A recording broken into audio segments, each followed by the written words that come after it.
Hold fast to dreams. For if dreams die, life is a broken-winged bird that cannot fly. Hold fast to dreams.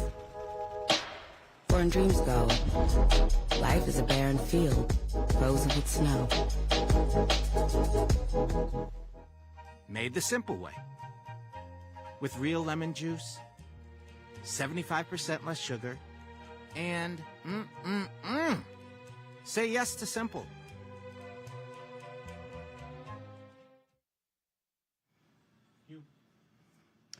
Hey folks, today is Friday, July 1st, 2022. Coming up on this special edition of our show, the Black Star Network, we are live from New Orleans and Essence Festival. Of course, Coca-Cola. We're partnering with them for these special edition shows. Also, they are the presenting sponsor of Essence Fest. Man, we got a jam-packed couple hours for you folks. We've shot some amazing stuff. Of course, people are already in New Orleans, all around the city, at the restaurants, walking the streets, convention center, the Essence Eats, had gone all different sessions. Last night, we caught up with Congressman Troy Carter. They always have the opening party, Generation Hall, so we will hear from him. Also, we'll hear from McDonald's folks in their Future 22, including one of the youngest black female stockbroker. We talk about her history, but also she gives one of my staffers, schools him on crypto and how it's not a good investment. Also, we'll talk with McDonald's official who's trying to get more African Americans to be owners of franchises. Plus, we stopped by the Coca-Cola kitchen at Essence Eats with my man Chef Kwame, and they had a culinary contest, and man, y'all, I had some fantastic food, including this braised short rib. It was supreme, and so we'll show you some of that as well. Plus, what it's like when I got off the roll-on-bill and ran, and just door opens, and who's standing right there? Chef! And so we caught up with my man Richard Roundtree as well. Plus, EPA Administrator Michael Regan, Quentin James. He's a co-founder of Collective PAC. What they're doing to elect more African Americans to office. We'll show you the Black Women's Roundtable, the panel that they had. Folks, it's all kind of stuff we've been out here covering. And so we've got the best coverage of Essence Fest right here on the Black Star Network. It's time to bring the funk. Let's go! Whatever the miss, he's on it. Whatever it is, he's got the scoop, the fact, the find. And when it breaks, he's right on time and it's rolling. Best believe he's knowing. Putting it down from sports to news to politics. With entertainment just for kicks, he's rolling. It's on go, y'all. It's Roland Martin, yeah. Rolling with Roland now. He's funky, he's fresh, he's real, the best, you know he's Roland Martin now.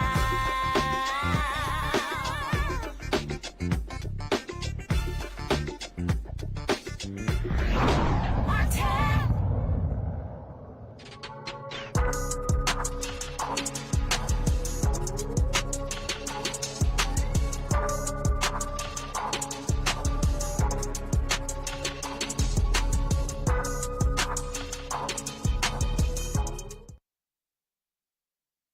All right, fam, what's up? Roland Martin here. I'm in New Orleans. We've been here since Monday, getting prepared for this very moment.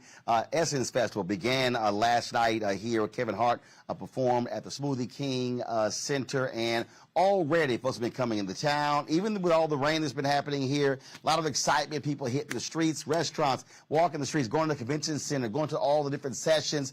Things have really been taken off. Our cameras have been all over the place. Folks, I've got multiple crews doing social media posts. We've been shooting events and live streaming. If you miss a lot of that, simply go to the Black Star Network app. You can see what we streamed earlier today from Essence Festival. We're going to be covering stuff today, tomorrow, Sunday as well, so you don't want to miss it. And so we got lots of stuff to show you. And so let's kick this thing off. We talked to Congressman Troy Carter. He, of course, is the member of Congress, the only African-American in the Louisiana delegation. We dropped by this massive party that is held every single year at Generation Hall. He, of course, in the past, Congressman Cedric Richmond had the party. I ran into some friends. That's my girl Christine Granville out of Atlanta. And so so many people we saw last night at the party, had a fantastic time. Y'all know I had to go ahead and get it in on the stage. We were dancing, having a good time. But we did, it's called a party with a purpose. And so we did talk a little purpose with a man, Congressman Troy Carter. And so we talked about politics. We talked about economics. We talked about the importance of this festival. We also had a conversation about the power of black love. Here is my conversation with the Congressman. I understand. Always good to be with you. Indeed. Well, I see you folks getting here early this year. Oh, yeah. You know, people have been so waiting on the moment to get back to Essence, to get back to New Orleans. And after 2 years hiatus, you can see people are very happy. Very glad to see you, brother. Always good to be with you. Folk out having a good time, enjoying Essence, good, clean, fun. partying with a purpose.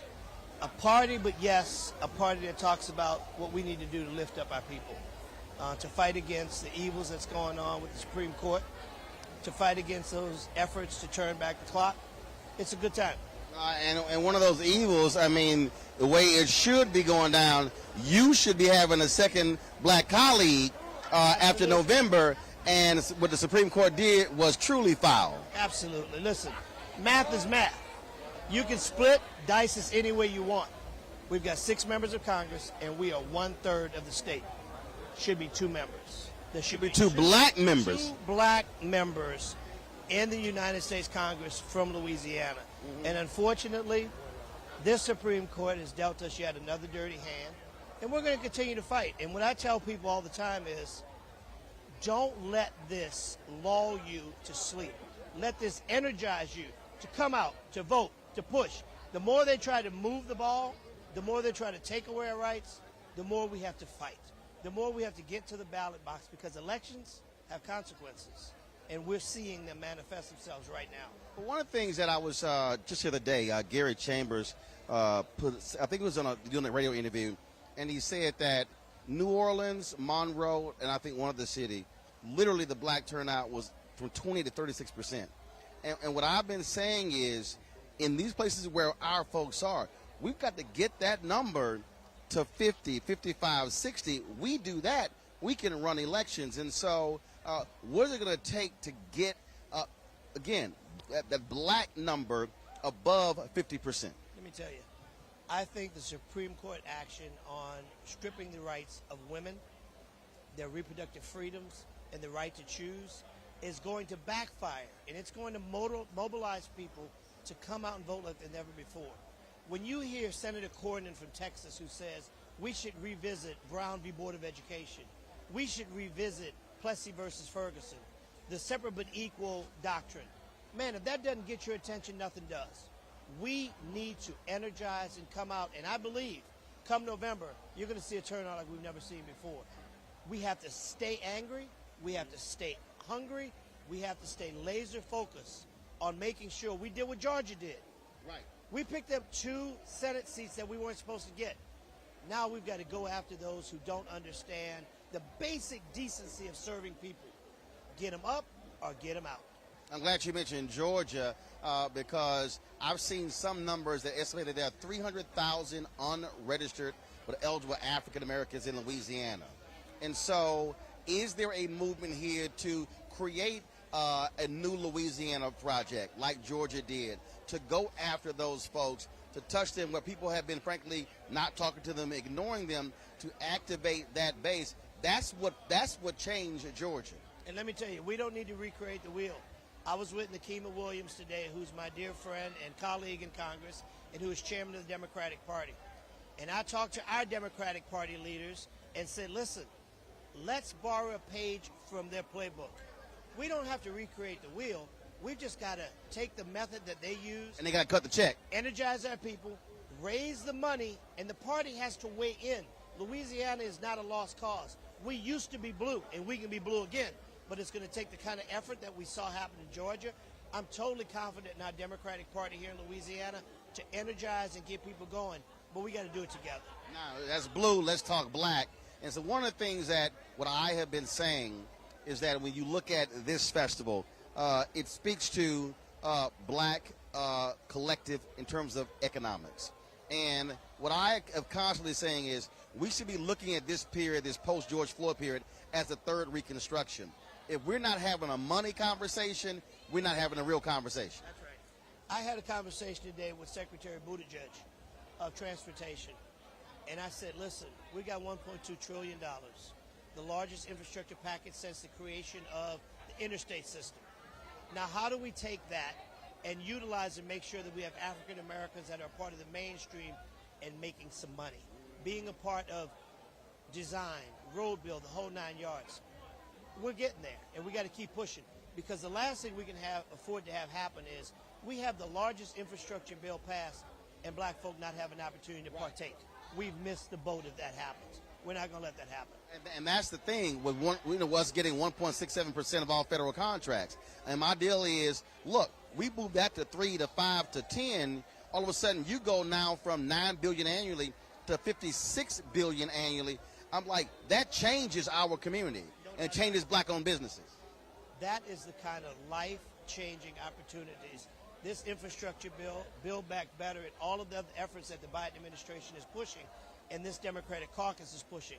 Because it's not about a stimulus that's a one-time pop. It's about the life-changing opportunities through education, economic development opportunities. That's what changes things.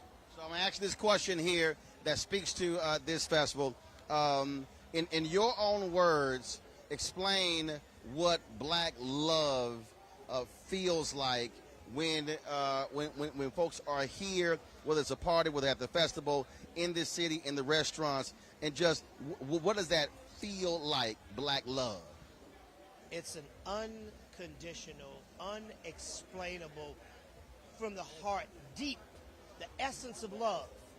When you look at all of these beautiful people that are here, that come from all over the world to enjoy the music, the culture, the food, and the party with a purpose. It's like when we had the Million Man March years ago, when people came together and there was a sense of belonging, a sense of love. We got to keep tapping into that. And as I say to our brothers and sisters, we've got to learn to talk more to each other and less about each other. We've got to commit ourselves to a new us, fight to uplift each other, put down the guns, put down the drugs. Let's love each other the way it's supposed to be, the way we did at Grandma's house on Sundays. That's where we are. Well, for me, it was grandmother and grandfather's house. There you go, brother. I appreciate it. Bless Thanks you, a bunch. brother. Always, I man. We love appreciate you, it. brother. Thank you. All right, folks, got to go to a break. When we come back, we will show you what happened at the National Urban League's Gumbo Awards. Also, we'll have for you folks Kiki Palmer. She was part of the panel at the McDonald's Fortune 20 Future 22 event. Where we'll also hear from one of the franchisees talking about what they're trying to do to get more African Americans involved as owners at McDonald's franchises. Plus, we'll hear from Richard Roundtree, also EPA Administrator Michael Regan. Folks, it's a jam-packed show. We got more for you, so y'all hold tight as we sit here and have this special edition of our show on the Black Star Network with Coca-Cola at the 2022 Essence Fest. We'll be right back.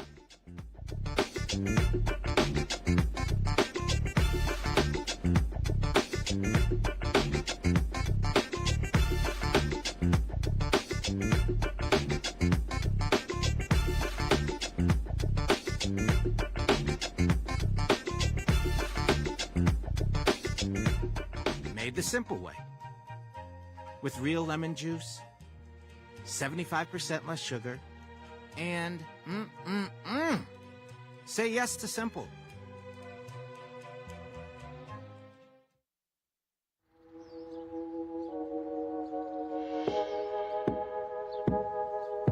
Hold fast to dreams. For if dreams die,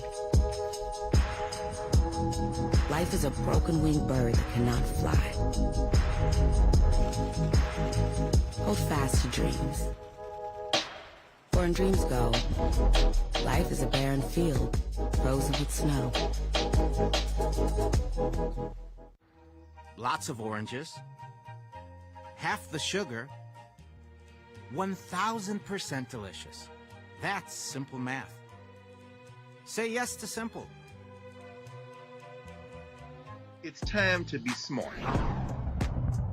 Roland Martin's doing this every day. Thank you, Roland Martin, for always giving voice to the issues. Look for Roland Martin in the whirlwind, to quote Marcus Garvey again. The video looks phenomenal, so I'm really excited to see it on my big screen. Support this man, Black Media. He makes sure that our stories are told. See, this difference between Black Star Network and Black-owned media and something like CNN. I got to defer to the brilliance of Dr. Carr and to the brilliance of the Black Star Network. I am Roland with Roland all the way. Honored to be on a show that you own. A black man owns the show. Folks, Black Star Network is here. I'm real revolutionary right now. Roland was amazing on that. I love y'all. I can't commend you enough about this platform that you've created for us to be able to share who we are, what we're doing in the world, and the impact that we're having. Let's be smart. Bring your eyeballs home. You can't be black-owned media and be scared. You dig?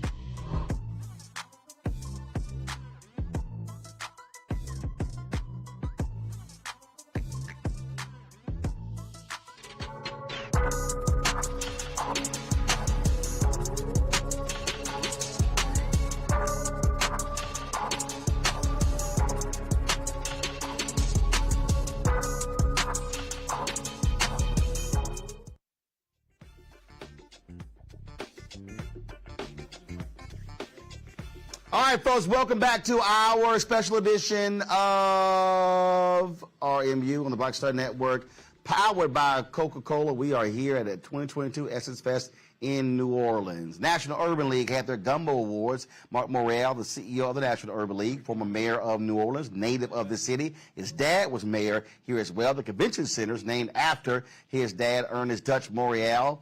And so our cameras were there for the Urban League's Gumbo Awards. Here is what took place. This event is important to me. And the reason why is there are so many people who've contributed greatly to the growth, the development, and the progress of this community, who do not and have not gotten just and due recognition. And as Judy said, we need to recognize people while they can experience that recognition. And as I reflect as a member of what I like to call the Joshua Oliver generation, there are also many who before us pioneered, paved the way, knocked down barriers, opened doors, helped out, issued tough love, all along the way that has helped so many of us do what we do and make our contributions to public service. So I want to apologize in advance that this list of honorees is not complete, because there are, Don Hubbard, some others in the room and some others who are not here who we may have unintentionally forgotten, but that's just a reason to do this again next year. To recognize those that have not been recognized. So I want to begin today by asking a few people to come up and share some thoughts. $28,000 to 1 or 2 bedroom to what it is now, to accommodate me, my older sister, my younger sister, my mom, and whoever else would stop by. It was from my dad I learned how to walk with and be among community in everything you do, not just in your personal life, but in your professional life as well. And I'm just so glad to be home in this gathering, seeing people I haven't seen in so long. Now, I want to say a quick word about Mark. When I was a baby lawyer at the NAACP Legal Defense Fund, we had tragedy strike New Orleans in Hurricane Katrina. And I was sent down to figure out what we could do to help. And we saw Torrance Sanders and Oliver and so many other people trying to figure out what could we do. And we're in the strategy room with Mark. And he turns to me and said, "What do you think? What do you think?" And he continues to do that to this day, giving people opportunity, giving you a chance to step up, but an opportunity to lead. But not leading for yourself, but leading for us, leading for our community. So that is the Gumbo Coalition, and that is Mark Morial. Care of things and stepping in the breach and taking advantage of an opportunity. I clerked for Dutch Morial after I finished law school, what we had in common was Dutch Morial was the first African-American to attend law school at LSU, and Camille Gray and I were the first black women to attend law school at LSU, and when I finished law school, he hired me as law clerk. A lot of you don't even remember that old St. Peter Claver building on Orleans Avenue, but that's where I started my legal career. And I have to give, just let you know how grateful I am to young lawyers like Mark Morial, who stepped up and filed the Chisholm lawsuit. Ron Chisholm agreed to be the named plaintiff. You would have to understand the courage it takes to be a young law graduate and to file a lawsuit against the justices of the Louisiana Supreme Court. That's what Mark Morial did. And of course, as a result of that Chisholm lawsuit, I had the great opportunity to serve as Chief Justice of the Louisiana Supreme Court, the 25th Chief Justice. But it wouldn't have happened without everybody here in this room, because every time you want to move forward, there's always a challenge. And so my colleagues were suggesting to me, well, we'll let Justice Victory be chief, and then Justice Knoll be chief, and then you'll get your chance to be chief. And everybody in this room says, no, we're not going to step back. We can't do that. We can't let somebody leapfrog over us and take advantage of an opportunity that we're entitled to. And so, I could not have done this without the people in this room. It wasn't really me. It was everybody else in the community who was saying, no, it's her turn, and she's got to be the next Chief Justice. So I just want to let you know how much I appreciate you. There's a lot of battles ahead, and I always talk with all the young leaders in this room, the ones that I've had a chance to mentor. I'd let them know that Royce Duplessis and all of the others, that the battle is, you've got a battle ahead, because you've got folk who are fighting you on redistricting and voter rights, and there are lots of challenges ahead, but I know you're equal to the task, and so that's why I'm enjoying my retirement. Thank you very much. All right, folks, coming up next, we are going to show you the McDonald's Future 22. They awarded $10,000 to 22 young folks who are doing some amazing things. We'll hear from Keke Palmer, who was on the panel as well. We'll also hear from a sister with McDonald's who's trying to get more African Americans as franchisees. And we'll talk to a young sister, the youngest black female stockbroker on Wall Street, where we talk about her journey. But she also gives a little education to one of my staffers about the risk of crypto.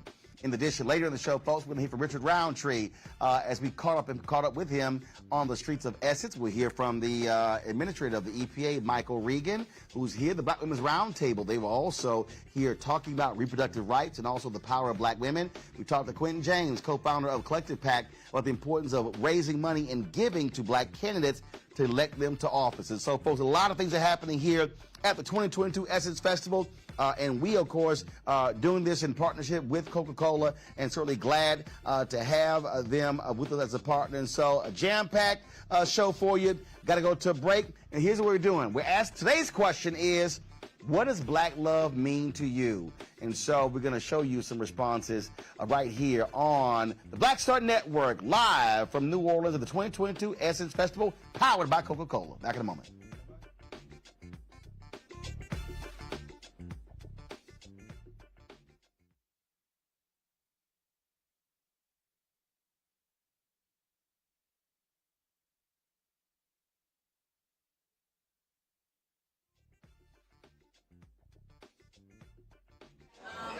It's joy.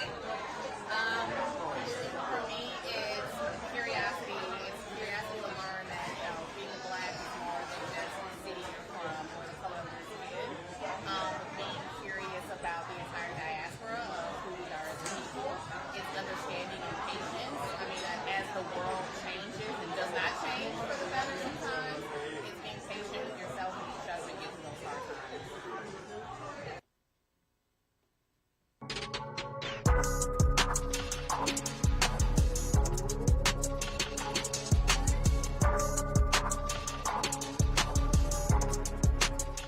made the simple way.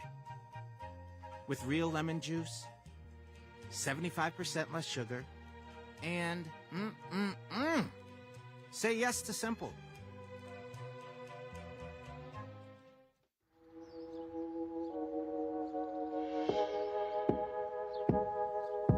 Hold fast to dreams. For if dreams die, life is a broken-winged bird that cannot fly. Hold fast to dreams. For when dreams go, life is a barren field, frozen with snow. Lots of oranges, half the sugar, 1,000% delicious. That's simple math. Say yes to simple.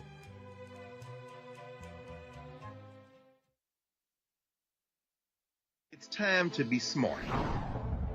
When we control our institutions, we win.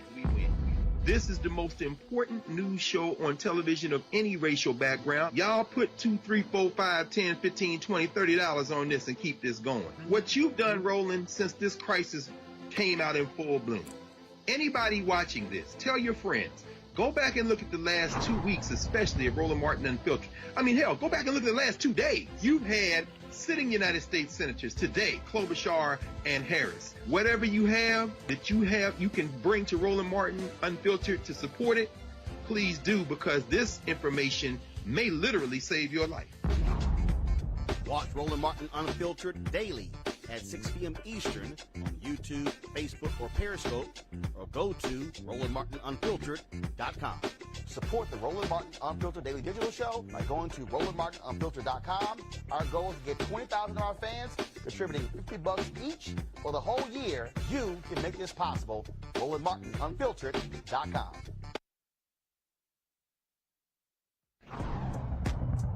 Roland Martin's doing this every day. Oh, no punches! Thank you, Roland Martin, for always giving voice to the issues. Look for Roland Martin in the whirlwind, to quote Marcus Garvey again. The video looks phenomenal, so I'm really excited to see it on my big screen. Support this man, Black Media. He makes sure that our stories are told. See, there's a difference between Black Star Network and Black-owned media and something like CNN. I got to defer to the brilliance of Dr. Carr and to the brilliance of the Black Star Network. I am Roland with Roland all the way. Honored to be on a show that you own. A black man owns the show. Folks, Black Star Network is here. I'm real revolutionary right now. Roland was amazing on that. I love y'all. I can't commend you enough about this platform that you've created for us to be able to share who we are, what we're doing in the world, and the impact that we're having. Let's be smart. Bring your eyeballs home. You can't be black-owned media and be scared. You dig?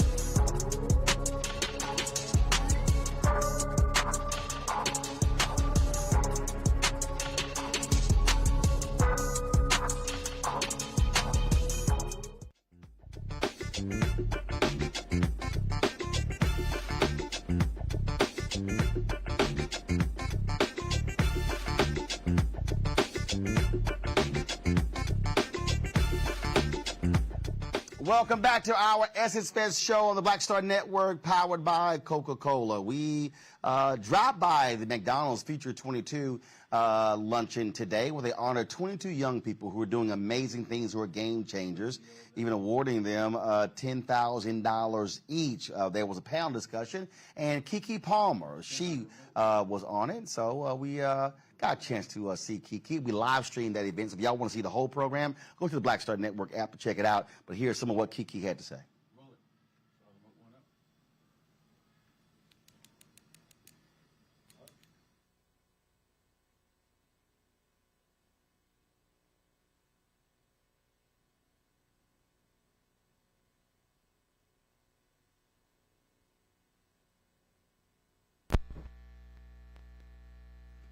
All right, folks, we got an audio issue. So we're going to do this here. We're going to come back to play Kiki. I did catch up with one of the winners, one of the Future 22, a young lady who, the youngest stockbroker, youngest black female stockbroker on Wall Street. And here is our conversation. Okay. All right, Lauren. So they hand out some big checks. So you're one of the Future 22. What do you do to be one of the Future 22? Have to be a game changer, and in my case I made history by becoming the youngest trader and the second African American woman to ever work at the New York Stock Exchange. Gotcha. So when did we last talk? Was it, because I've actually interviewed you before? Yes, and it was yes Future Black America with Rev Run. We were together, yes. Was it that one? No, we sat down. I'm trying to remember, where was it? I literally was looking at my hair lady. I was like, I know that we've done something together. Yes, I don't know. Yes, we have. We have. I have terrible memory, and I'm only 27, so I got a memory of a 70-year-old. So it's all good. No, because when you said youngest future stock trader, I said, hold up, we already did an interview, and so I was trying to remember where we did it, but I know we did the interview. So let's talk about that because with the other folks who are here, the other young folks who are here. It's also about, you would say, game changers, but also creating pathways. Not saying I want to work for somebody else, but I want to have folks who work for me. Or as I say, not cashing checks, writing checks. Right, being an entrepreneur. And I think with this new generation, we are really evolving from our parents, our grandparents, and really just taking the leap of finding our passion and being entrepreneurs and actually making money from it, which is beautiful. Well, look, that's always a good thing. And again, I prefer to be one who's handing out checks. So what would you say has been the biggest thing that you've learned doing your own thing? Because it's not always peaches and cream.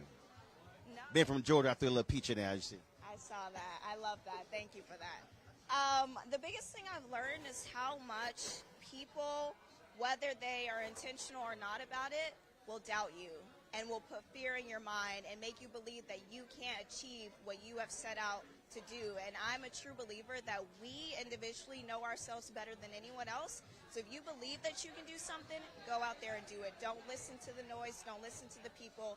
Make your dreams a reality.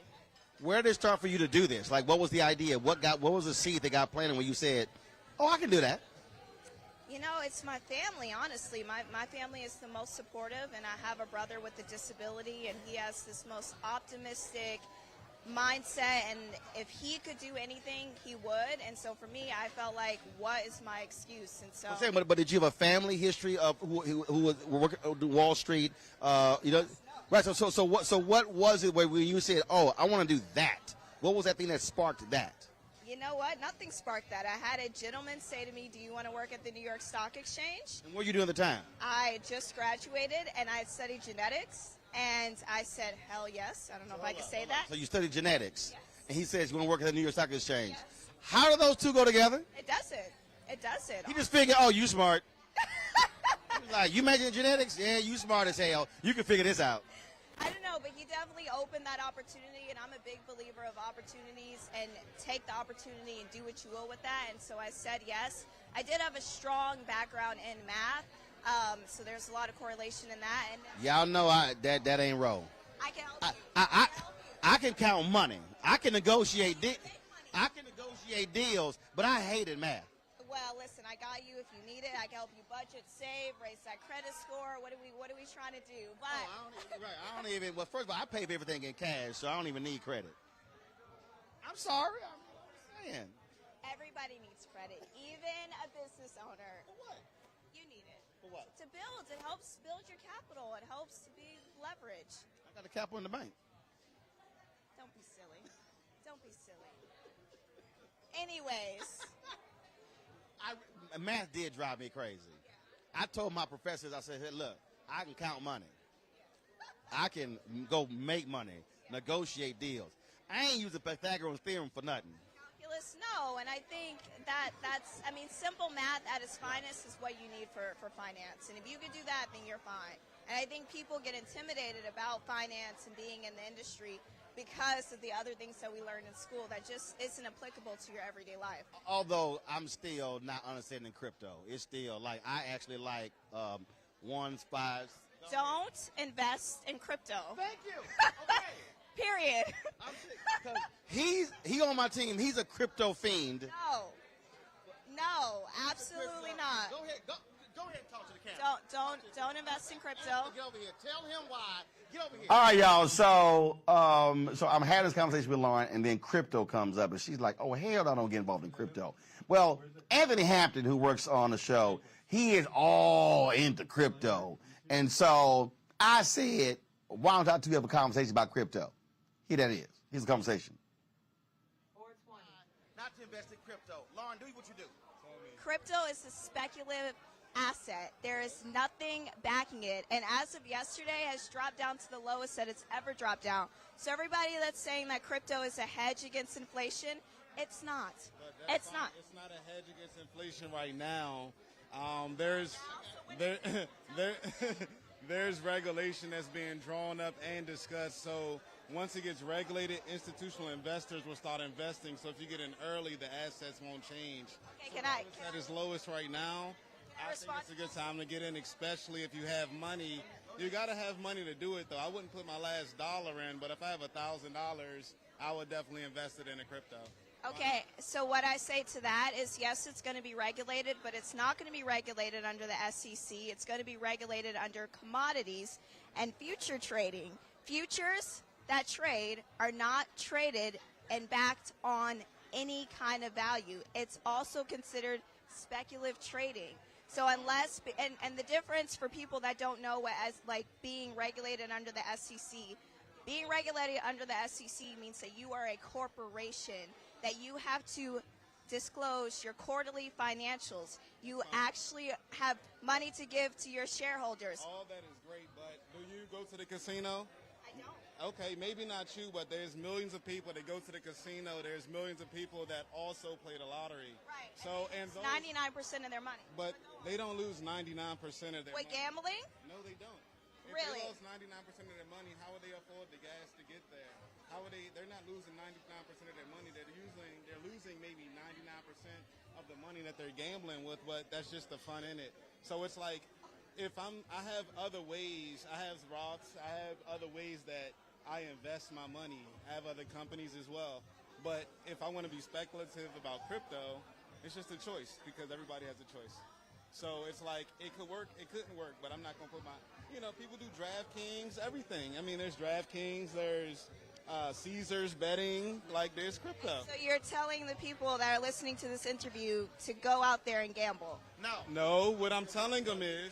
He's not on the air, he's behind the camera. Yeah, exactly. I'm not on the air. This is not financial advice at all. I'm just saying this is Anthony Hampton advice. So if you want to do crypto, do crypto. Like, we good. All right, Anthony. All right, go back to work, Anthony. But yeah, I'm seriously. I've had people hit me up like, Roland, you should accept crypto for your Bring the Funk fan club. I said, what I will say is that I don't believe in crypto. What I do believe is the blockchain technology, and I do believe that blockchain technology will be a disruptor in its space. Okay, so now me and you're gonna definitely talk later, because I've had people on my show. I still know what the hell they talking about with blockchain. It's a software. At its rootest, at the root, it's just software. Right. And the software and what it's going to be able to do, amazing. As far as blockchain, crypto, Ethereum, I don't know what we're already seeing that and all the money, honestly, that has been made in crypto has already been made. I know Anthony said like more institutional investors will go into it. Institutional investors are going to something else, right? Because we see this trend happening. They're going to put their money probably into NFTs, and then that's going to crash. And then to something else, metaverse, and then that's going to crash. So like it's. So you ain't down with NFTs or metaverse? NFTs, no. The metaverse is still open because I'm not really sure what they're. They can't figure out what to do in this universe versus trying to figure out the metaverse. No, I agree. But it's open. It's open. All right. Well, look, it's good to see you. Yes, we got to communicate again. So I'll give you my information. You can explain me what the hell, walk me through blockchain. Because I'm sitting there and I'm like, I don't know what the hell you talking about. Again, I like what I know. Trying to say, what's in my pocket? Tangible money. I like that. I mean, I know what that does. I agree. I know what that does too. All right, then. Good seeing you. Appreciate it. Now, folks, as I said, we got it now ready. So Keke Palmer was actually on the panel, because we played it earlier. We had an audio issue there. So go ahead and get Keke Palmer, get Keke queued up. Keke was on the panel beforehand. I'm going to talk to Keke. Then we're going to hear from Vicki Chancellor. Vicki she's actually one of the black operators. Really is all about trying to get more black folks owning operators. And so they had a panel discussion. As I said, we live streamed it on the Black Star Network. You can go to our YouTube channel or go to the app. You can actually check it out. And so they had a very good conversation. And so we're going to share some of that with you. And so, Keke. Yes, Keke. Here, Keke, y'all.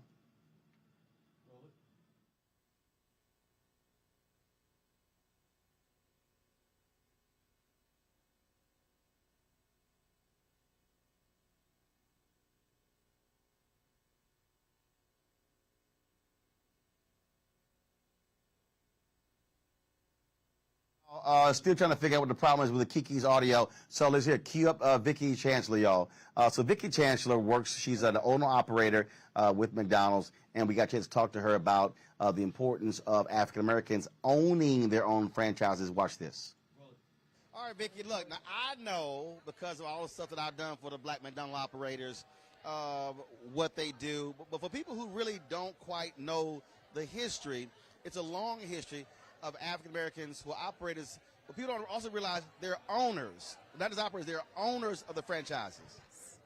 We are definitely owners, and the difference between just being an owner and an operator, for us as owners, that means that we own our cash flow, we own the branding and the marketing and everything in our store, versus just being an operator where you go in and you run that store, but you really, when you sell it, you don't have anything to sell.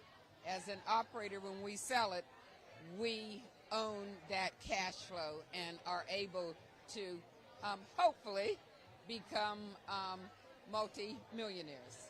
I've known a lot of operators when I was in Houston or Dallas, Chicago, D.C., and unlike, there's no diss in the other owner operators, but the black operators have really been critical players in philanthropy in many black communities across the country.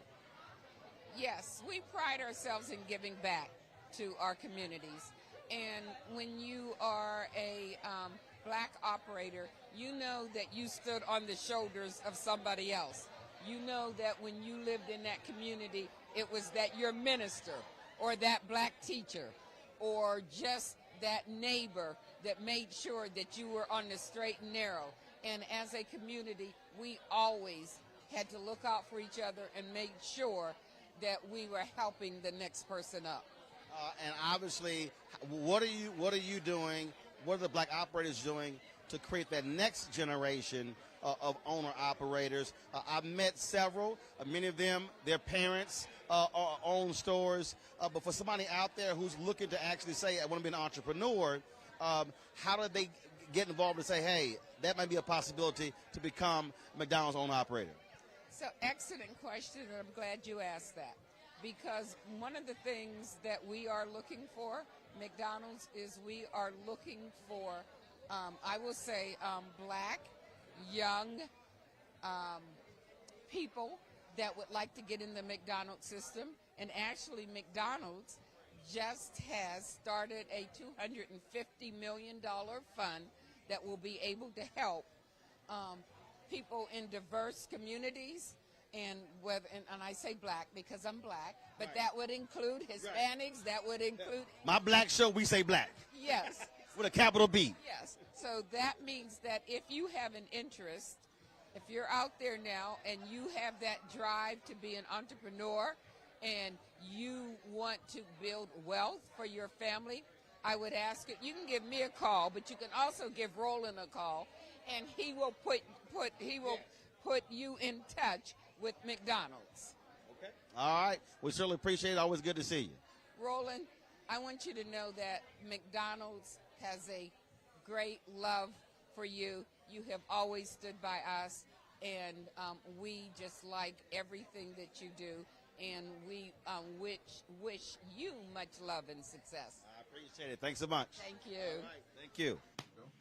Now, y'all know I always like dancing, see, and me and Keke Palmer got history. When I was on the show that she did, I think it was GMA3, Michael Strahan. It was a show that came in the afternoon, and so I actually stopped by one day, and so they had the music going, and so we started doing the two-step. And so when she finished her session today, she came off. Of course, you know we had to have a little conversation. So here's me and Keke cutting it up.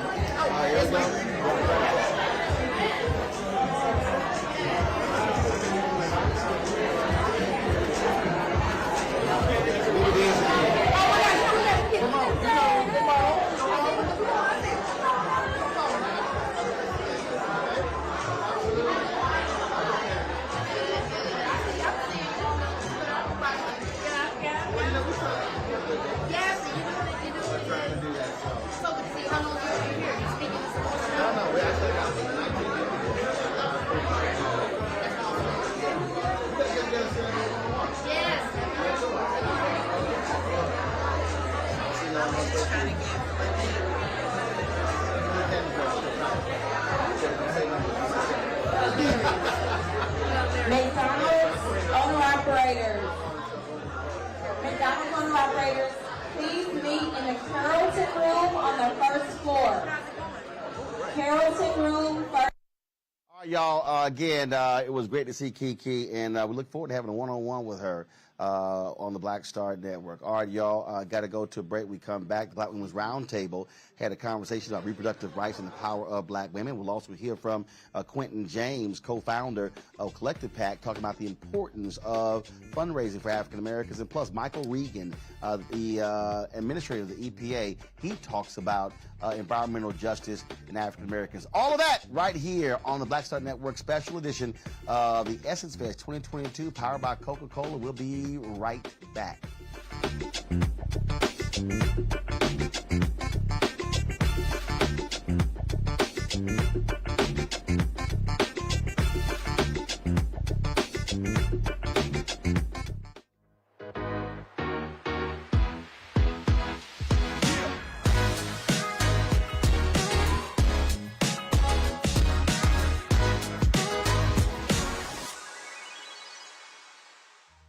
Made the simple way. With real lemon juice, 75% less sugar, and say yes to simple.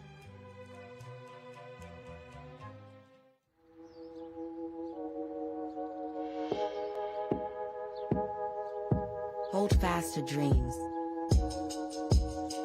For if dreams die, life is a broken-winged bird that cannot fly. Hold fast to dreams. For when dreams go, life is a barren field, frozen with snow.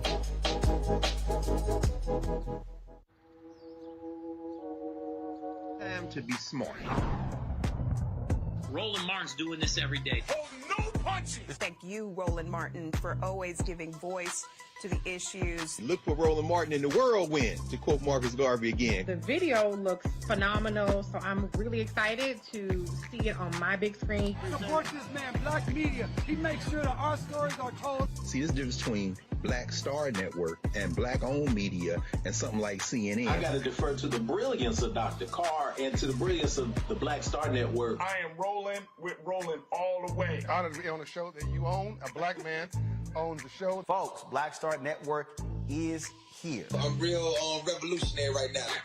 Roland was amazing on that. I love y'all. I can't commend you enough about this platform that you've created for us to be able to share who we are, what we're doing in the world, and the impact that we're having. Let's be smart. Bring your eyeballs home. You can't be black-owned media and be scared. You dig?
All right, folks, we've been traveling all around New Orleans asking the question to many folks, and that is, what exactly is black love? And so we've had an opportunity to catch up with some folks, and they've been sharing their thoughts about this. And so we've been using, this has sort of been a question we've been asking. So check this out.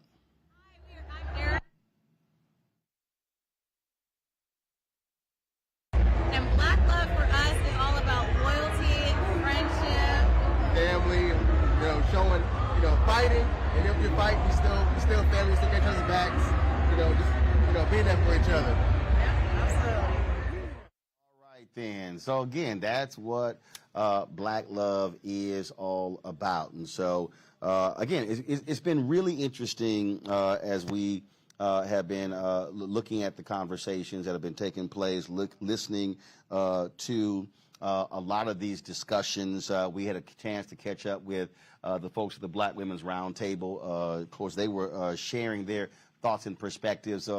Black women are a centerpiece of Essence Festival. And one of the things that we have been, of course, dealing with has been this battle with reproductive rights. That's one of the issues since the Roe v. Wade decision came down with the Supreme Court. That was a major part of a panel conversation today, but also the power of black women. The Black Women's Roundtable, they actually had that session, Melanie Campbell and her group, and so we had an opportunity to chat with them and to actually showcase that. If you go to our Black Star Network app, you'll actually see the entire event. We live stream the entire event, an opportunity for us to be able to show you that conversation. So I want to play some of that right now, y'all. And so hopefully we won't have any technical issues. And so let's go to that conversation.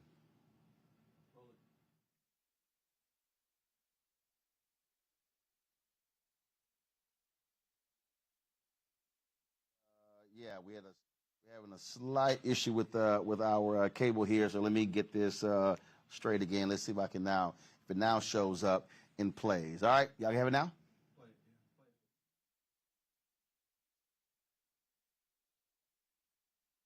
Different medications that are FDA approved, that they have the right to access those medications through the mail, and they're willing to stand up for those protections. That's really important.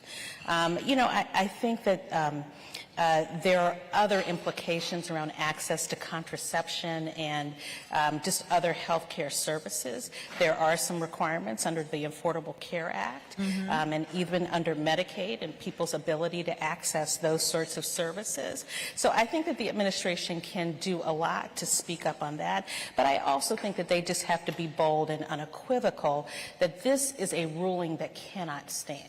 Right. Like we should not accept it as anything but a politically driven effort to deny women and people who give birth their rights. And they need to be bold and loud and consistent in saying, we will fight it. We will fight it at every place we can because it is unacceptable and it is inconsistent with what we know about the Constitution and our rights generally. But that's where they can start. I think you said that so beautifully, and I'm so glad you said it first because I don't have the nice words to say what I think they need to do, right? I just think this administration needs to boss up.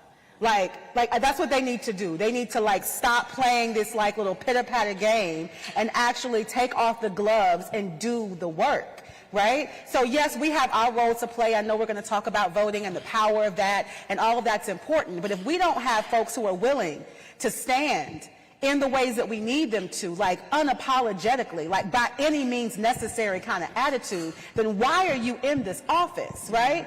I don't understand. So I think I'm coming with, I appreciate those who can like put it with this, like give us the right things to say, and I lean on these folks right here. Because I'm ready to say, get off your asses and actually do the work that you were put in your position to do. Our previous administration used everything and then some to put us in the situation that we are in. Why are we not doing the same thing? And not trying to say we're trying to be like the opposition, but it is important for our people to use their power that they have to the fullest extent of that and do that thing for real, y'all. So I think I'm coming with a lot of fire today, in case y'all haven't noticed. But I'm ready for them to boss up. So we're looking at Roe v. Wade, we're looking at EPA, we're looking at an interesting border decision. And before that, it was guns everywhere, right? And so what we divide up, and my sisters to the left, they going in hard on Roe, and we know the impact. But this is like, you know that thing of you got to know your history or you'll repeat it? This folks. That's right. There's a bunch of folks that always had an agenda with a very, very few. So I want some white folks to understand, look, you weren't included either. They coming up for yours as well. The folks on the plantation, there wasn't a whole lot of folks in the big house. It was just a little crew over there, and everybody else served them. So that was the plan. And now there's a movement to say, how can we, the few, control the rest?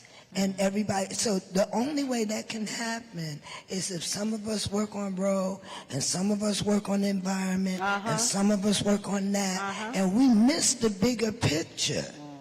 And then the other thing is our numbers. They got black folks in the mindset that we like 13%. I travel. Everywhere I go, there's black people. Everywhere. I go to South America, there's black people. I go to Africa, there's a lot more black people. I go to Europe, there's plenty of black folks. So the issue, and what time it is, we have to understand that we got to make the leap forward. We can't do what we've done. And we have to set an agenda for these young people that enables them to reach for the future. We're going to hold it down. And those of us that are in the blue states, where you can get pills, the best thing I heard, you can buy a lot of them if you can afford to, so that we can distribute where they need to be. It's like, I am gangster. So we come to gangster. Yes! Dealing with a sister in a situation, we gonna drive you, we gonna provide you, we've done it for other stuff. And look, I'm not trying to party and get high, I'm trying to save a life. So we got to be there and let it be known.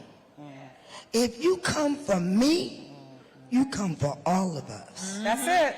So that's what time it is, because this is not a situation we want to.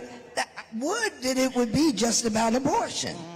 The only thing that I would just raise again, and I'm going to pick up where you put down, is that we need to be intersectional and creative. So what does that mean?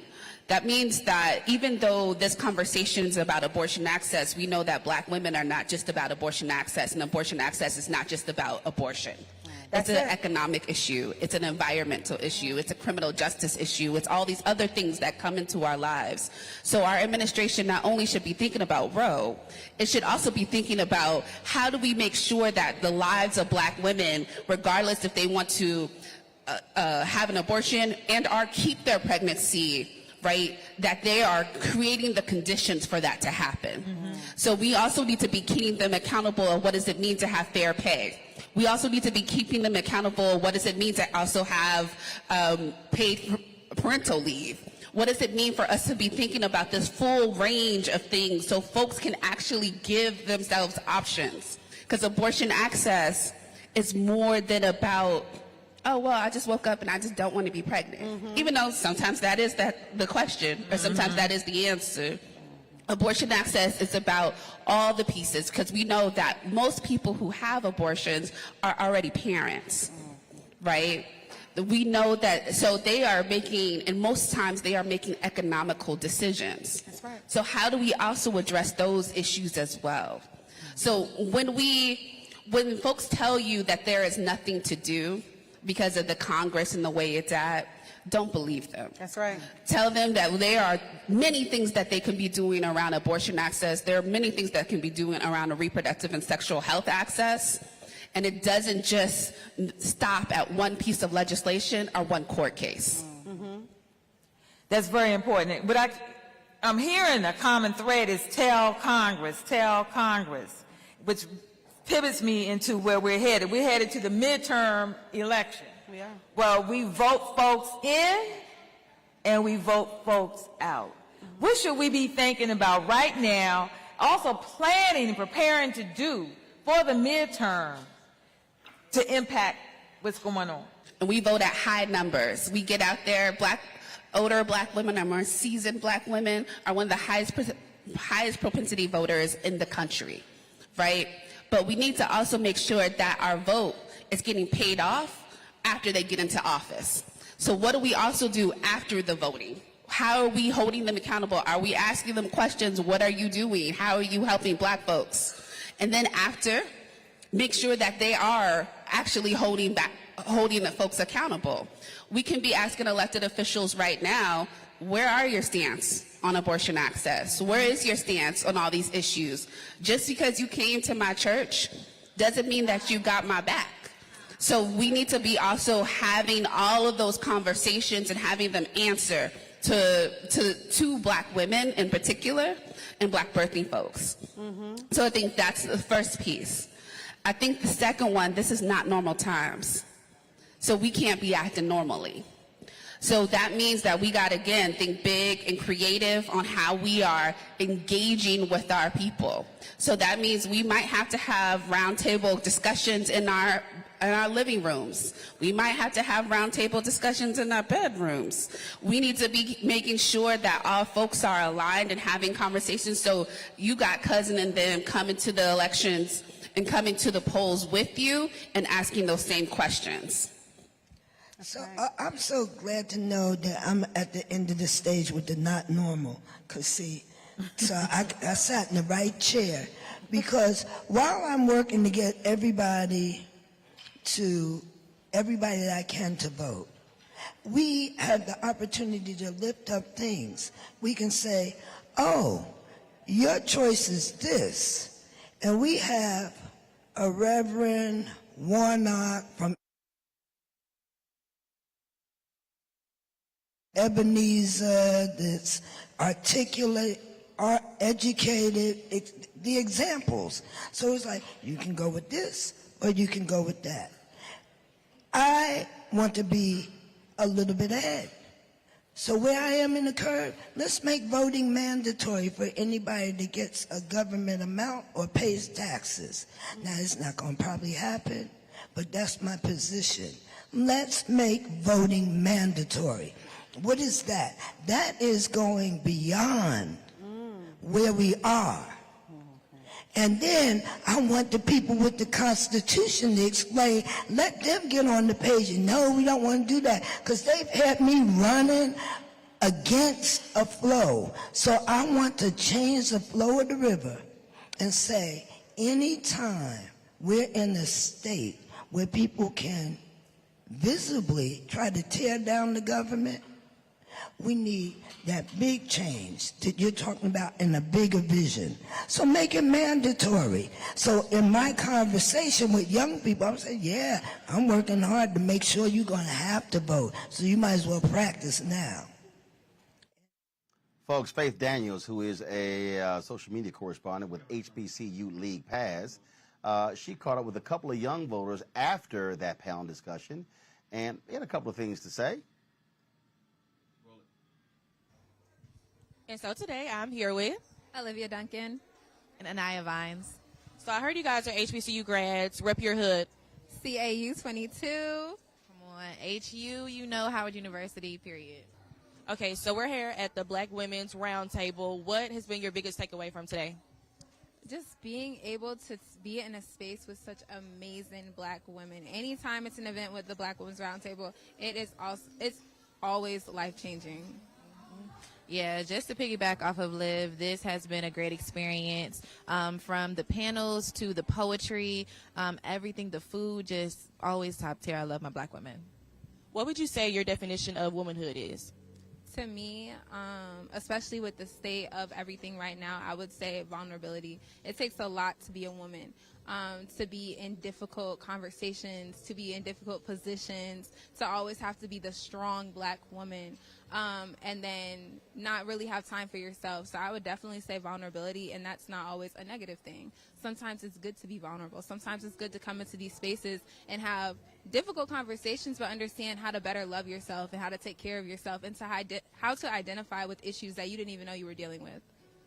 Yes, I would say for me, womanhood has always been our power, and I feel like it's one of America's greatest fears. I feel like there has been so much just historically that has gone against women, specifically Black women, to where it's like we're seen as like a threat to America, and that just, I feel like, amplifies the power that we hold as Black women. So it's always been something that has been looked at as a power for me.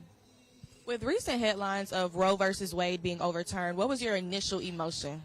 I was actually at work. I work for this nonprofit called Georgia Stand Up, and all we do is get in the community and support the people. So as we were sitting there, we were like, wow, like, what do we do? No, like, I was speechless. And there were a lot of emotions going through my head, like, oh my gosh, Plan Bs, abortions, all these difficult conversations that I'm going to have to talk about and deal with. I didn't realize it, but later on that day. So immediately I was talking to my boss and amongst my coworkers and peers, and I was like, we have to get up. We were actually one of the first organizations and groups in Atlanta to go downtown to the courthouse, not even 2 hours after the decision was made, and go out there and protest. So urgency. I felt a lot of urgency, and disappointment and hurt, but hope as well.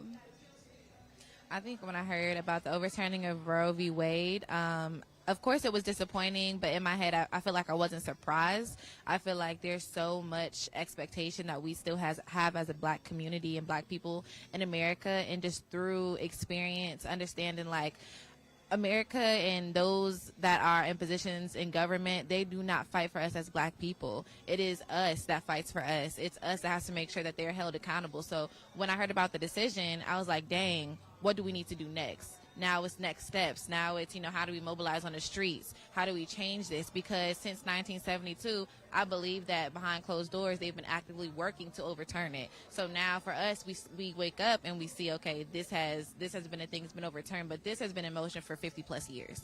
So now it's just what's next.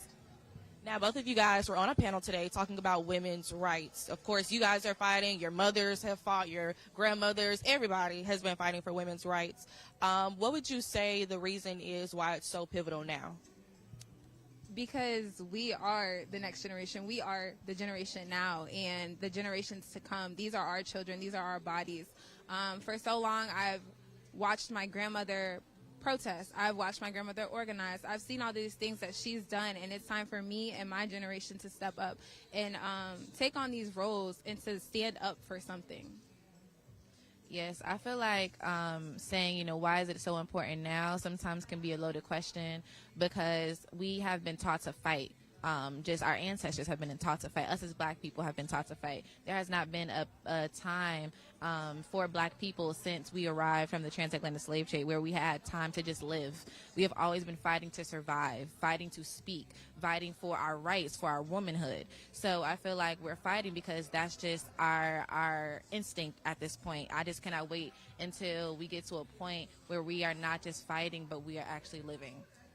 So before I let you all go, to the little girls that look up to you guys, that aspire to speak out for what is right for them, what is your advice to them?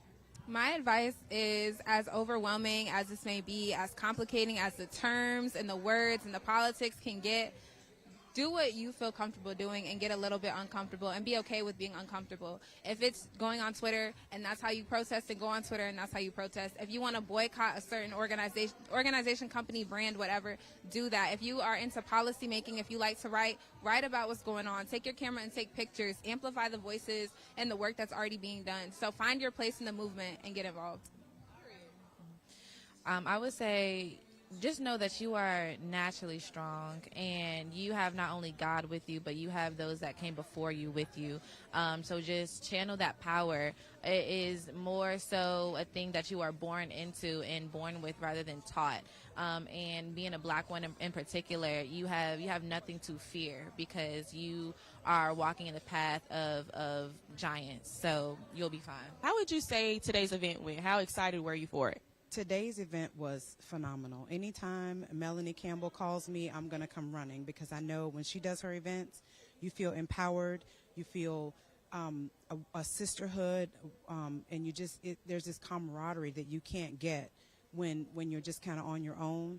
But when we come to these convenings, it's phenomenal, and you're energized and you're just ready to get out and do the work.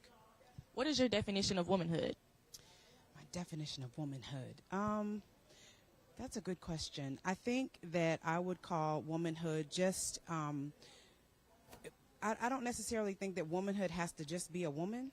I think that men can feel empowered by knowing that they are protecting and looking out for the best interests of people. You know, it's looking out for one another. It's caring for one another. It's holding one another up, you know, wind beneath other one's wings, and just helping to light someone else's candle. You don't have to do this alone. You don't have to be alone. You can work with other women, work with other men, work with other people to lift everyone up. So for the little girls and young ladies that look up to you and aspire to have as much courage as you all have in order to actually have a table talk such as this, what is your advice to them? Just keep doing the work. Don't think that you cannot do this. Don't think that you are not smart enough. You are not gregarious enough. You're not outgoing enough. You can do this work. You know, the quietest voice can be the most powerful sometimes. So never believe that you cannot do it. Always know that whatever you put your mind to, whatever you think about, whatever comes to mind and thought of, I wonder if I could, yes, you can. Yes, you can. Period. Thank you so much, and I'll see you next time. Thank you. All right, y'all, when we come back, Chef Kwame has a culinary competition. Y'all, man, we had some good food there. And so we got an opportunity to judge that. Wait till we show you this from the Coca-Cola kitchen in the Essence Eats Pavilion. We're going to go to commercial break right now. And again, one more of our folks talking about Black love. You're watching the Black Star Network, folks, live from the 2022 Essence Fest, powered by Coca-Cola here in New Orleans. We'll be back in a moment.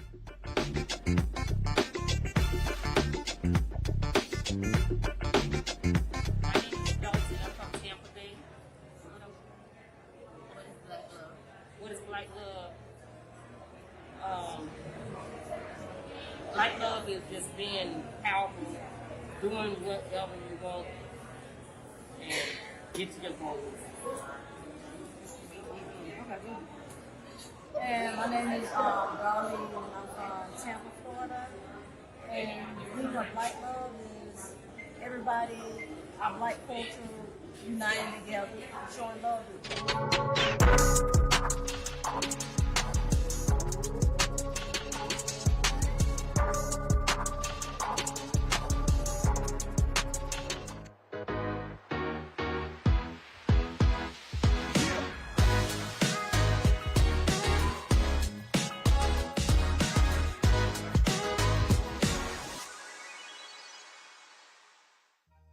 Made the simple way. With real lemon juice, 75% less sugar, and say yes to simple.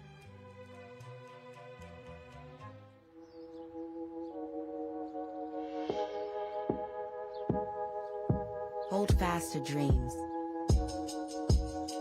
For if dreams die, life is a broken-winged bird that cannot fly.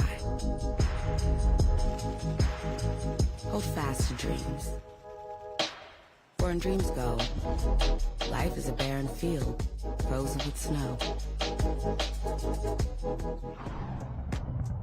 Roland Martin's doing this every day. Oh, no punches! Thank you, Roland Martin, for always giving voice to the issues. Look for Roland Martin in the whirlwind, to quote Marcus Garvey again. The video looks phenomenal, so I'm really excited to see it on my big screen. Support this man, Black Media. He makes sure that our stories are told. See, there's a difference between Black Star Network and Black-owned media and something like CNN. I got to defer to the brilliance of Dr. Carr and to the brilliance of the Black Star Network. I am Roland with Roland all the way. Honored to be on a show that you own. A black man owns the show. Folks, Black Star Network is here. I'm real revolutionary right now.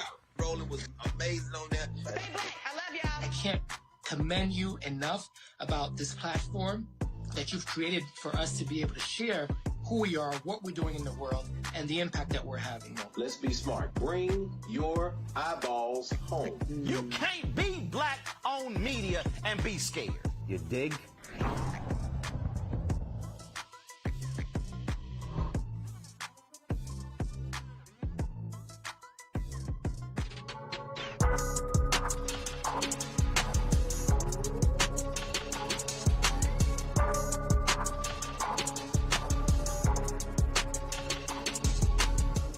From Montgomery, Alabama, and the question was, what is black love?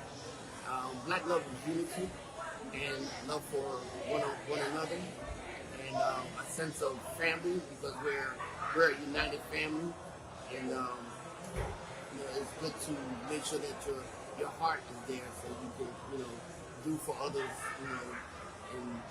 and help them.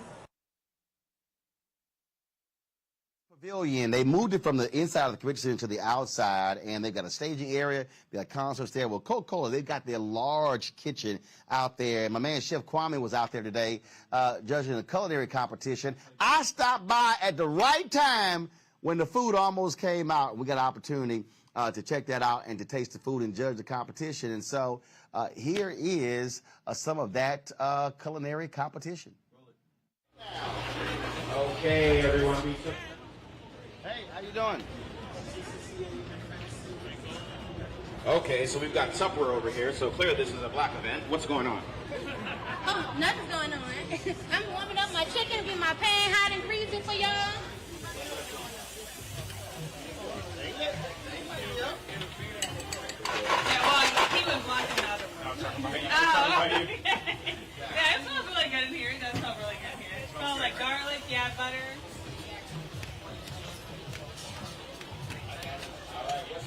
Got it.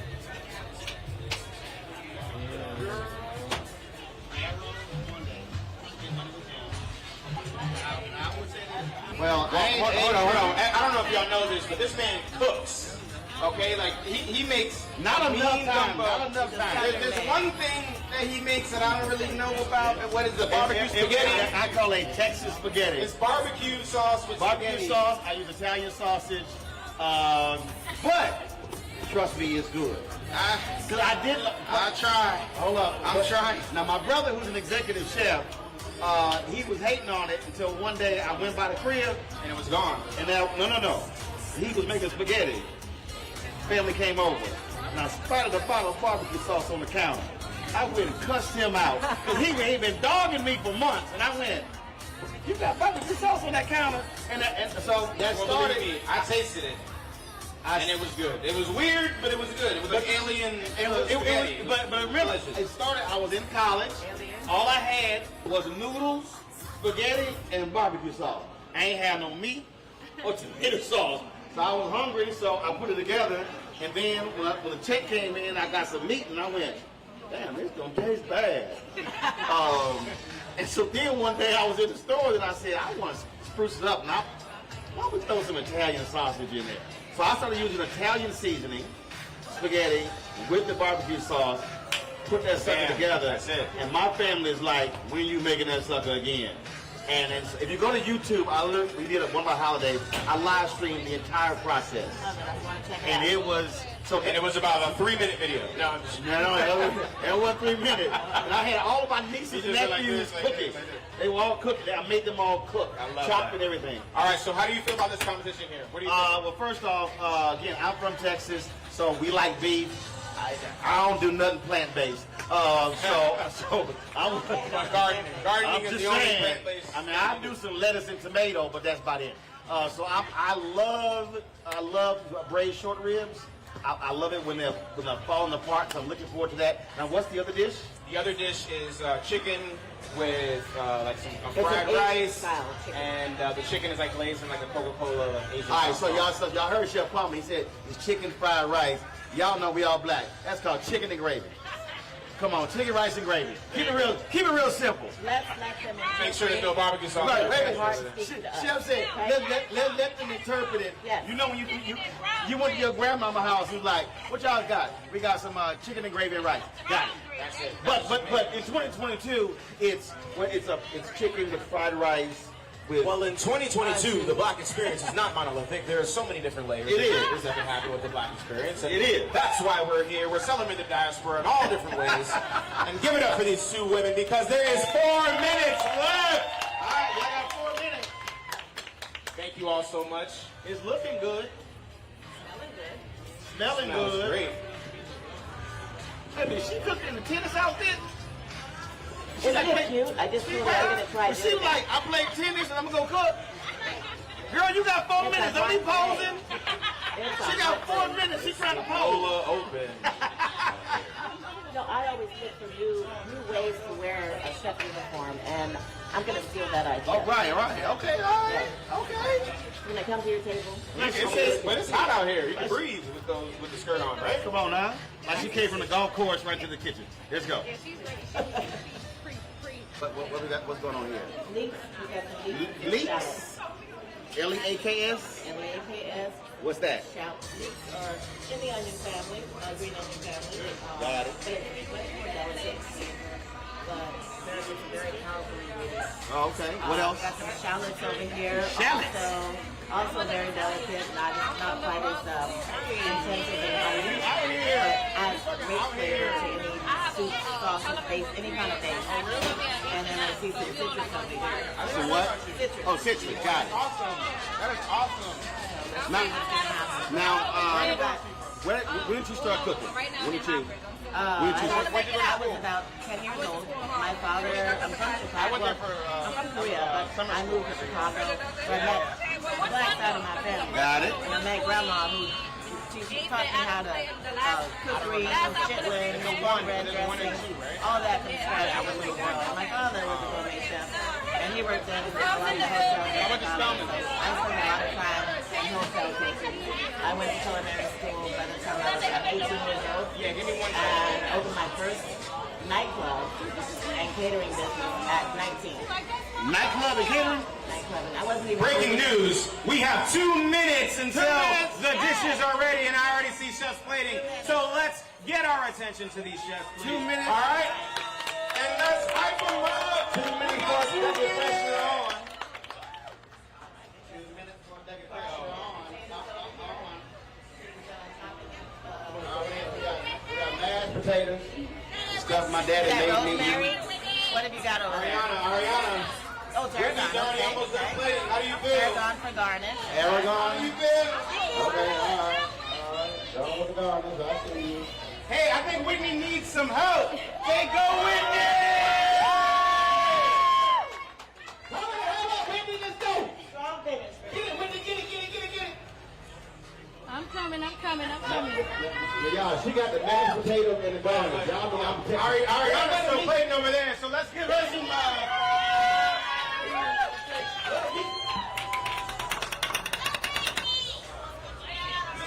We got a little crowd going on here, ladies and gentlemen. Whitney brought her own fan club back All right. How many people do you think are out here? That's a high school back How many here. people do you think are out here? 50? Right here? Okay, I'm thinking of a number between 1 and 50. And nobody's screaming out. If you raise your hand and you get it right, then you're going to taste this dish with me, all right? 1 minute. 1 minute. You already eat it. I'm sorry. You, sir. I go, No. Oh, yeah. Right. What's her name? Whitney. Nope. Oh, that's Whitney. Yes. Nope. Hey, Whitney, all right, come on, Whitney. She said 25. Nope. Nope. 150. Come on, stay in the parameters. Nope. Nobody. Woo. Getting warmer. 30? You said 30? You said 3? You're wrong. You. 50. Now. 30 seconds? Yes. 30 seconds. I got it. Let me know when it's 10. How many days? 21. Close. 20 seconds, Chef Kwame. 27! He got it. Come on. 15. Come on. 14. 13. Everybody. 12. 11. 10. 9. 8. 7. 6. 5. 4. 3. 2. 1.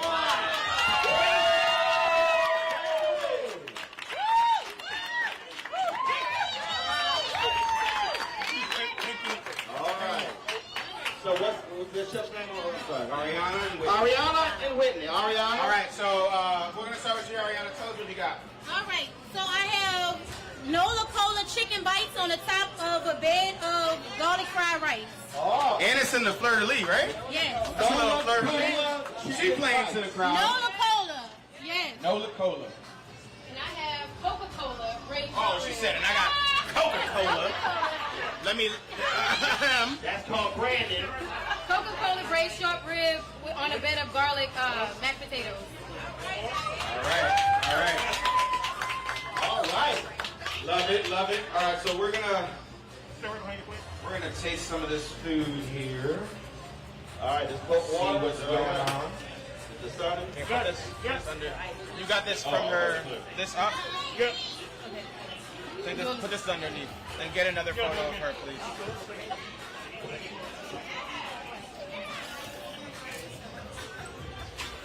To the right, to the right, to the left. Right, ready for me? Yes. Just right at me. Nice power pose. Got it. 2, 3. More. Got it. Right here, Whitney. Look over here. Boom. Thank you. Whitney, where you from? I'm from Luling. Luling? Yes. Texas? No, 30 minutes away from here. Louisiana. Texas, too. I know. Look at my son. Huh? Larry Morrow. 3 hours. All right. All right.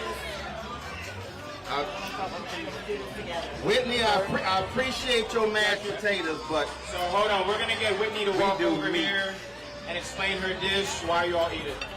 Okay, so the garlic mashed potatoes, I did russet potatoes. The cream sauce is garlic infused cream sauce with thyme and garlic and bay leaf. And the braised short rib was braised in Coca-Cola, red wine vinegar, carrots, the miracle, which is your carrot, your onion, your carrots, your onion, and celery. And I braised the short rib in orange peels and orange juice, fresh orange juice and orange peels. Okay. So there's also orange zest on top, and the liquid I use to complement it with brown sugar to make the glaze on top with the Coca-Cola. Okay. That sounds delectable. So all that, so the Coca-Cola in the meat. It's in the meat and the glaze. Okay. All right. Here we go. Potatoes are really nice. Let it marinate on the tongue. Let it sit there a little bit. Ooh, I love the adding of the citrus. Yeah? That's pretty cool. Getting a little contrast. Yeah. What about, do you taste the Coca-Cola? Thank you. I do. So when you reduce anything, it concentrates the flavor. And I definitely taste that Coca-Cola coming out. Right. Really nice. But I love the juxtaposition of the Coke and the citrus. And so you can actually, it's a good combo. The Coca-Cola is the sweet. Right. You need that citrusy contrast. Ooh. Love it. This is good. The brother won kind of number 27. Man, this is good. Very tender. Okay, all right, Whitney. Very tender. This was a dish made with love. And Whitney, I love your interpretation. I love what you did with the Coca-Cola. Potatoes are very creamy, lightly seasoned, It's not overly salted. Yeah. And this reminds me of grandma's cooking with a twist. A modern twist.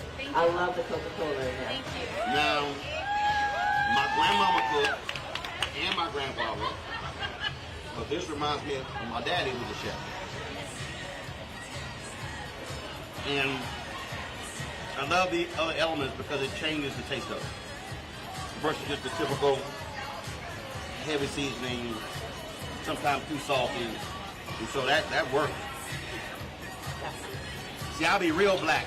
Give me I need 2 slices of bread for a sandwich. You like my daddy. Right, so we keep it real simple. All right, so we're going to go to the sweepstakes winner and get her opinion after she has her photo shoot. Which one, me? Yeah? Got it. All right, what do you think of the dish as an honorary judge? This is some awesome stuff. I'm telling you, this is really, really good. The mashed potatoes are super creamy. This meat is fabulous. It's fabulous. This is fire. Nice job. All right, rice. Okay, that sauce. So we gotta move on to the next dish. We got a competition to do. Can you bring your next dish over, please, chef?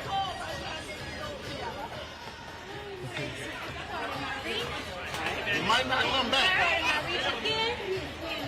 All right, can you explain your dish, please, ma'am? Yeah. So I braised my chicken. I fried my chicken in a Coca-Cola sauce that I like a marinade. So it's oyster sauce, soy sauce, sweet chili, and I use the Coca-Cola to kind of heighten it up a little bit. And also have garlic fried rice. It's just like a regular stir-fried rice, but with garlic, it's light, not as heavy. So here you go. Enjoy. I love your fleur de lis. Thank you. Try to throw it in there. Very classic. Actually, I thought it looked like Texas. I'm from Texas, so that's what I'm saying. That looked like Texas. I'm from Houston. I'm from right here. Right here. All right. Let's get this.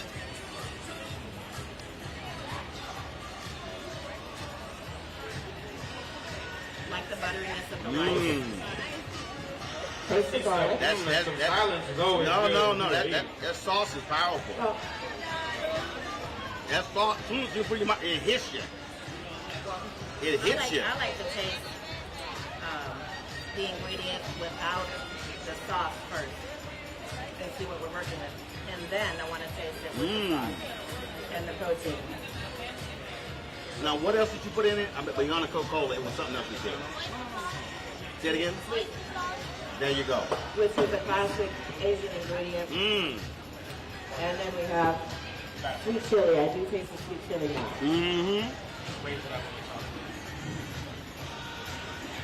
I like this dish. All right. And it got a little kick, I to love it. garlic. Garlic is one of my favorite ingredients. But it got, There's so much it you got can a do with little garlic. kick to it. Yeah, it does. All right. We love the banter, but we are black and it is raining, so we need to speed this shit up. Why don't we take a moment, turn your mics off, let's deliberate. Where's my judge at? You know this, but the first prize is actually $1,000. Wow. Right? So the ante has upped. Can we play that song? Annie, yes, okay. The second prize is $500. Somebody buy a drink. Somebody buy a drink. Someone's buying us drinks after this. Coke and Henny. So it was a ruthless battle. Both of you, first of all, I want to get up for both chefs here. Putting their heart on the plate. I think both of you did an amazing job. 15 minutes. I mean, I've been there. 15 minutes is a very, very, very quick turnaround to put a dish together. That was 15? 15 minutes. I got you a little late. Yeah, yes. It's Essence Fest. We understand. Yeah. But to put together dishes of this magnitude, both of these things, you know, I would say, I just want to say, great job to both of you. Yep. But without further ado, it is a competition, and I have to award somebody with first prize. Can we get a drum roll, please? for the first prize, Coca-Cola Essence Festival Cook-Off of all time. First place prize goes to Chef Whitney.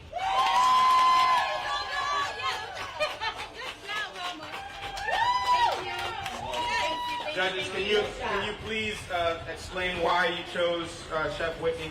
I love the interpretations from both chefs. Love the execution, and I always find ways to like home cooking is what I love, comfort food, and I find ways to relate the dish to comfort food, and both offer the same. Both, like you said, you both execute everything very, very well. But I really, really love those braised short ribs. Thank you. Happens to be one of my favorite cuts. And with the zucchini potatoes and the sauce reduction, very well done. I am not a sauce fan. My executive chef brother hates me for that. I like my food to be dry, nothing else on top. But when the chef said, hey, don't forget the sauce for some lunch, chicken braised meat, and just spun it around the plate, I was like, oh, damn, that sauce was good. That was my reaction. I let it cut. Oh, damn, that was good. So that's what's elevated it for me. So the braised short rib was great, but really, that sauce really just took it to another level. And I was like, man, if I had some rice. You also have the bread. Sop it up. Yeah, I would agree as well. I'm really a steak and potatoes type of girl, but the braised meat, the sauce, put it over the edge. It was just phenomenal. Thank you. Really good. Nice job. Thank you. Thank you. And I'll say for Ariana, you packed a lot of flavor in a very short period of time. So the only thing I would say is that the sauce overpowered the Coca-Cola. So if it wasn't the Coke challenge, that was just really good. And again, I like when you some foods you put in your mouth and you taste it here. I like it when it hits you back here and your sinuses go, hey, your sinuses jump. So that kick I thought was really good. Chili is one of my favorite ingredients. Any kind of chili. I just love spice, and so that catalyzed all my taste buds, and I really enjoyed it. Really good. Thank y'all so yes, much. Absolutely. Thank y'all. So I need to get the recipes. We're gonna get all the recipes. I want to give a big shout out to everyone who stood out here in the rain and watched this show. Well, thank you. My name is Kwame Watching. I had an amazing time with you all tonight. Give it up for Chef Whitney again. And Chef Ariana. They're both winners. Thank you so much. You're watching Roland Martin on Boom! Oh, y'all, way too much fun. And so y'all drop by the Coca-Cola kitchen in Essence Eats. All right, y'all. Now, we were headed to the Collective Pack event with EPA Administrator Michael Regan. And so the Roadmobile opens up, and I get off, and who do I see? Shaft! Richard Roundtree, my man, was outside of the Lowe's Hotel. He's actually shooting a show in New Orleans, so he spent lots of time here in New Orleans. So, man, I caught up with him, and he is turning 80 years old. And so when I walked up to him, he asked me, did I get the invitation to his birthday? His 80th birthday party is next Sunday in Los Angeles. I told him, I said, Richard, don't worry about it. I will be in L.A. for your party. And so, man, we had a great conversation. So, man, it's always good to see Richard Roundtree. Y'all, brother, looking good. And it was so funny. He's on the phone, y'all. And so all of a sudden he sees me and he's like, man, what you doing? And so we got a chance to catch up there. And so, again, it's always good to see the original Shaft, Richard Roundtree. And so great to see him out there. All right, you folks, got to go to a break. When we come back, we're going to share some of what Michael Regan, the EPA administrator, had to say at the event for the Collective Pack. Our cameras were there. Plus, we talked to Quentin James, who is the co-founder of the Collective Pack, about the importance of funding African-American elected officials. And so we'll have that for you next, right here on this special edition of the Black Star Network here at Essence Fest 2022, powered by Coca-Cola, and we certainly thank them for partnering with us for this special as well. We'll be back in a moment. Here's more about Black Love.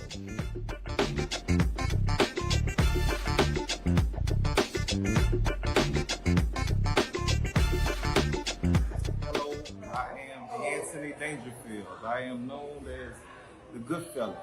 But what does Black Love mean? Oh, I apologize. Baton Rouge, Louisiana.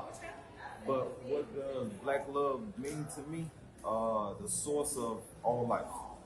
I think that Black Love not only encompasses unity, but it spreads itself everywhere in a almost godlike manner. You know, I think it's the purest form of life, the greatest form of life, and we are all the benefits of it. Through Black Love, we have been able to grow beyond our wildest dreams, and also through Black Love, it's brought us down to a point to realize strengths that we never knew we had. So, all in all, Black Love is the thing that keeps this world spinning.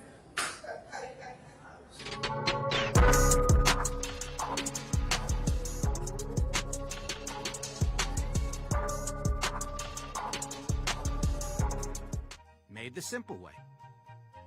With real lemon juice, 75% less sugar, and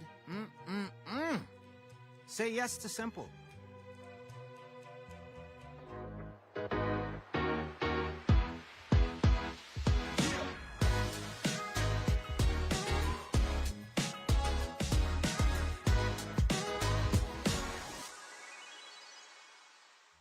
Lots of oranges, half the sugar, 1,000% delicious.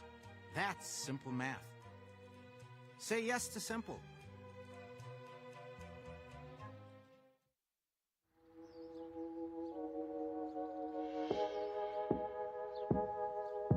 Hold fast to dreams. For if dreams die, life is a broken-winged bird that cannot fly. Hold fast to dreams. For when dreams go, life is a barren field, frozen with snow. Time to be smart. Roland Martin's doing this every day. Thank you, Roland Martin, for always giving voice to the issues. Look for Roland Martin in the whirlwind, to quote Marcus Garvey again. The video looks phenomenal, so I'm really excited to see it on my big screen. Support this man, Black Media. He makes sure that our stories are told. See, this difference between Black Star Network and Black-owned media and something like CNN. I got to defer to the brilliance of Dr. Carr and to the brilliance of the Black Star Network. I am Roland with Roland all the way. Honored to be on a show that you own. A black man owns the show. Folks, Black Star Network is here. I'm real revolutionary right now. Roland was amazing on that. Hey, Black, I love y'all. I can't commend you enough about this platform that you've created for us to be able to share who we are, what we're doing in the world, and the impact that we're having. Let's be smart. Bring your eyeballs home. You can't be Black-owned media and be scared. You dig?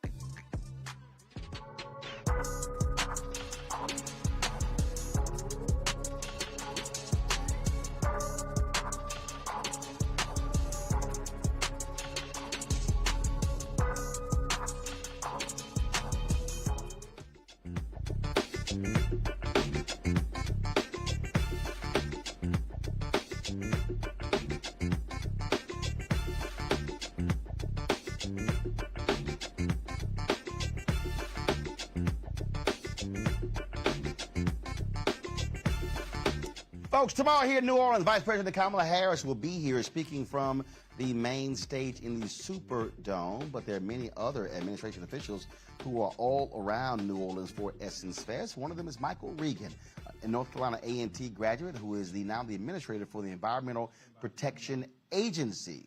Huge issue. We talk about environmental justice, environmental racism in the black community.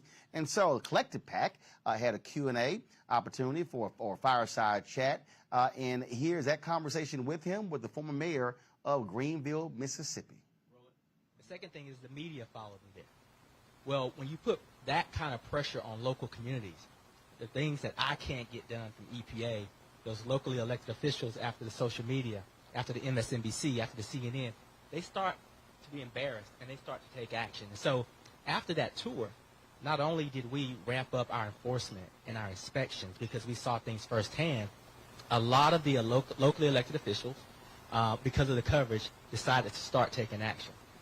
The whole game plan was to bring attention to the issue.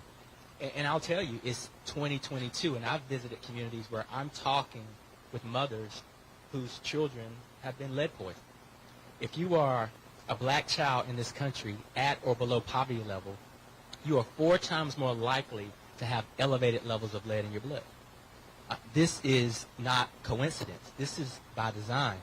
I was in Jackson, Mississippi at an elementary school because I was supposed to talk to 8- and 9-year-olds about water quality. And I pulled up to this school, and all you could see was porta potties for as far as the eye could see, with no construction happening. Those porta potties are what the students were using because they didn't have good water pressure. This is in the middle of a pandemic. These are our children. And so my goal has been to use our voice, our bully pulpit, to bring attention, whether EPA can solve the problem or not. Bring attention to these issues because these issues are very real. Last thing I'll say was I was in Lowndes County, Alabama. 30% of the population in Lowndes County, Alabama has hookworm. 60% of the people in the community don't have good sewage connection. The kids play in the same yards that raw waste is spewing in those yards. This is happening in 2022 because government has failed so many people. So the passion is there, the need is there, and the will is there. And now, thanks to the president's leadership and our wrap, because of that $1.3 trillion that Mitch just mentioned, there's a significant portion of those resources that can go to solve these problems. We just have to make sure that the right people get those resources. You know, it's amazing to think about the fact that we are sitting in a space where not only are we having to address these issues, but we're also having to correct past harms at the same time. And I think we are all grateful for not only the work that you're doing in that space, but the encouragement that you're giving, and what I'm hearing is the call to action for all of us. That wasn't made easier this past week. That wasn't made easier with the decisions that have come down. And I know that you put out a public statement really stressing the public health aspects and the continued work that we have to do. And just knowing that there's been such a great recognition of the disparate treatment and impacts, as you've described, for minority communities, particularly black and brown communities.